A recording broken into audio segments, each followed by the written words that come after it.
Praise the lord. ప్రభువైన యేసుక్రీస్తు నామములో ఈ ఉదయకాలమందు మీ అందరికీ కూడా శుభములు తెలియజేస్తూ ఉన్నాను.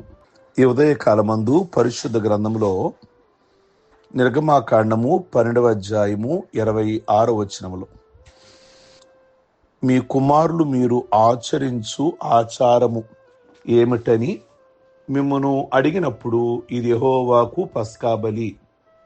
ఆయన ఐగుప్తీయులను హతము చేయుచుండగా మన ఇండ్లు కాచినని చెప్పవలెను. ప్రియ దేవుని బిడలారా, ఈ మాట 12వ వచనము, 26వ వచనము, 27వ వచనములో ఉంది. 13వ అధ్యాయము 8వ వచనములో ఉన్నది. ఇశ్రాయేలులు పస్కా పండుగ చేస్తూ ఉంటారు. ఆ గొర్రెపిల్లను చంపి ఆ మాంసాన్ని కాల్చి తింటారు. 7 రోజు పులియని రొట్టెలు పండుగ చేస్తారు. పులియని రొట్టెలు తింటారు. ఇది జరిగేటప్పుడు వాళ్ళ ఇంట్లో ఉన్న వాళ్ళు అడుగుతారు, ఏమని అంటే, ఈ పండుగ ఈ విధానం ఎందుకు చేస్తున్నారు అన్నప్పుడు వాళ్ళకి చెప్పాలి. ఏమని చెప్పాలి? పిల్లల గురించి బైబిల్ గ్రంథంలో ఏమన్నది అంటే, నిర్గమాకాండములో లేదా ఇంకా కొన్ని ద్వితీయోపదేశకాండం 6వ అధ్యాయము 6వ వచనములో, నీ పిల్లలు గుమ్మలో కూర్చున్నప్పుడు చెప్పాలి, వారు నీ ప్రక్కన పడుకున్నప్పుడు చెప్పాలి, వారు నీతో నడుస్తున్నప్పుడు కూడా చెప్పాలి. దేవుని విషయాలు, జరిగిన విషయాలన్నీ కూడా వాళ్ళతో నువ్వు చెప్పాలి. నువ్వు ఎందుకు చేస్తున్నావో కూడా చెప్పాలి. ఓ మాటకి జ్ఞాపకం చేస్తా. యేసుక్రీస్తు ఒక సేనా దయ్యం పట్టిన వారిని స్వస్థపరిచారు. అప్పుడు ఆయనని ఏమన్నారు అంటే, నువ్వు వెళ్ళి ప్రభువు నీ యందు కనికరపడి చేసినవన్నీ నీ ఇంటి వారికి చెప్పమని అన్నారు. మార్కు సువార్త 5:19 ఉంటుంది ఆ మాట. వాడు వెళ్ళి ప్రకటించగా 10 పట్టణముల వారు ఆశ్చర్యపడిరి అనే మాట.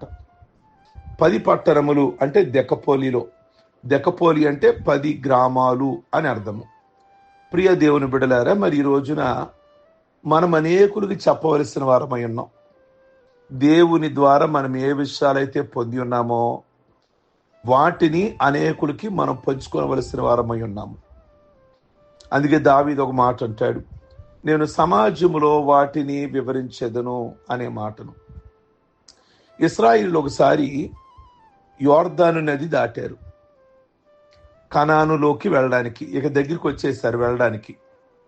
యోర్దాను నది దాటిన తర్వాత ప్రభు యెహోషువకు చెప్పారు, ఆ నది దాటేటప్పుడు ఆ నదిలో ఉన్న రాళ్ళు తీసుకొచ్చి ఒడ్డును పెట్టమని చెప్పారు. 12 రాళ్ళు.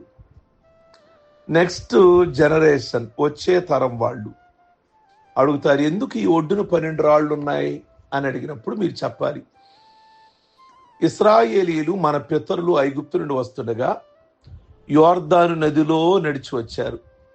యోర్దాను నది ఉరకలేస్తూ ఉండే నది, చాలా గొప్ప ప్రవాహం వస్తూ ఉండే నేల. ఎప్పుడైతే దేవుని సేవకులు అందులో అడుగు పెట్టారో ఆ నది ఆరిన నేలగా అయింది. కనుక ప్రియ దేవుని బిడ్డలారా, మన జీవితంలో కూడా మనము చెప్పవలసిన వారమై ఉన్నాం. దేవుని ప్రజలకు మనం చెప్పవలసిన వారమై ఉన్నాం. అనేకులకి చెప్పవలసిన వారమై ఉన్నాము. దేవుని యొక్క కార్యాలను మనం ఎన్నోసార్లు మనం మేలు పొందుకుంటున్నాం, కానీ చెప్పలేని పరిస్థితిలో ఉంటున్నాం. ఈరోజు దేవుని యొక్క మాటలు మనం గమనిస్తే 28వ వచనంలో, అప్పుడు ప్రజలందరూ కూడా తలలు వంచి నమస్కారం చేసిరి అనే మాట. మోషే మొదటిసారి చెప్పినప్పుడే వారు దేవునికి నమస్కరించినట్లు చూస్తున్నాం. నమస్కరించుట అనేది స్తుతించుట, ఆరాధించుట గుర్తు. ఈ రోజున మనము తలలు వంచి నమస్కారం చేయటం అనేది ఆరాధనకు గుర్తు, దేవునిని స్తుతించడానికి గుర్తు. వారికి విడుదల కలగక ముందే దేవుని స్తుతిస్తున్నారు.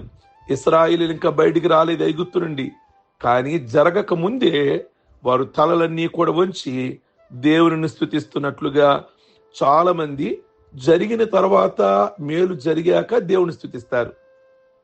కొంతమంది అనుభవనీయులు చేసే పని ఏంటంటే, జరగక ముందే, అనగా 10th క్లాస్ పాస్ అవ్వక ముందే, లేక మేలు జరగక ముందే ప్రియ దేవుని బిడ్డలారా, అలాగున బైబిల్ గ్రంథంలో కూడా చాలా సందర్భాలు ఉన్నాయి.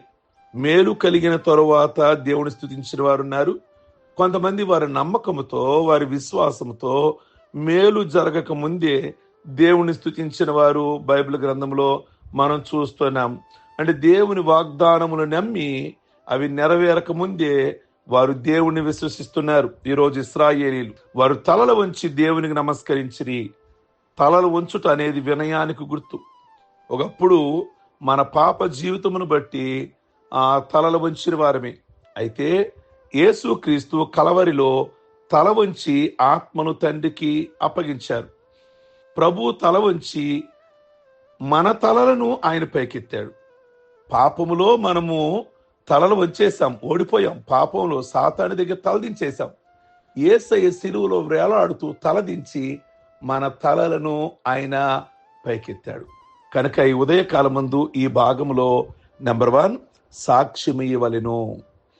మన పిల్లలకి సాక్ష్యం ఇవ్వాలి. పస్కా పండుగ ఎందుకు చేస్తున్నారు అని వాళ్ళు అడగాలి. అడిగినప్పుడు ఈ విషయాన్ని మనం చెప్పినప్పుడు, ఇశ్రాయేలీలు అనగా మన పితరులు, మన పెద్దవాళ్ళు ఐగుప్తు దేశంలో బానిసలుగా ఉన్నారా? దేవుడు గొర్రె పిల్ల రక్తం ద్వారా వారికి విడుదలిచ్చాడా? ఈరోజు మనం కూడా ప్రభువులోకి ఎలా వచ్చామో మన పిల్లలకు మనం చెప్పాలి. చాలా కుటుంబాల్లో చాలా సాక్ష్యాలు ఉన్నాయి.